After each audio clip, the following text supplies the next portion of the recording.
ระหว่างลงทุนในหุ้นกับลงทุนในบิตคอยน์ลุงก็เลือกอย่าง ส่วนตัวแล้วลุงลงบิตคอยเพราะว่าหุ้นนี่หนึ่งคือตัวเองยังบ่มีความรู้ด้านเศรษฐกิจหรือว่าตลาดหุ้นเนาะเขาจะบอกว่าบริษัทนี้จะมีกำไรเท่าใดเติบโตแนวใดอันนั้นเป็นอันที่1อันที่2แม่น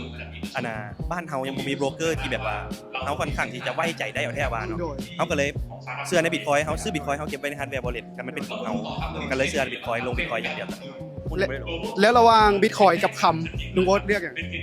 เลือกทั้งสองบิตคอยกับคำเป็นเลือกทั้งสองเพราะว่าในคำเองมันกับเพอร์ฟอร์แมนซ์ของมันค่อนข้างดีแต่และอีกอย่างหนึ่งมันก็เป็นทรัพย์สินที่มันคงแต่ว่าเลือกทั้งสองแต่ว่าลงบิตคอยหลายกว่าประมาณ เพราะว่าหลายๆคนคิดว่าบางคนก็เลือกลงบิตคอยบางคนก็ลงเลือกคำแต่ว่าที่จริงแล้วเราสามารถลงทั้งสองได้เพื่อว่าเรากระจายความเสี่ยงนะโดย คนมีความพูดเรื่องหุ้นกับลงหุ้นได้กับบ่ได้ว่าแต่ว่าสุดท้ายมันขึ้นกับเราจะสั่งพอร์ตเราแต่สำหรับลุงเป็นคำกับบิตคอย เข้ากับบิตคอยโดยเข้าใจหลาย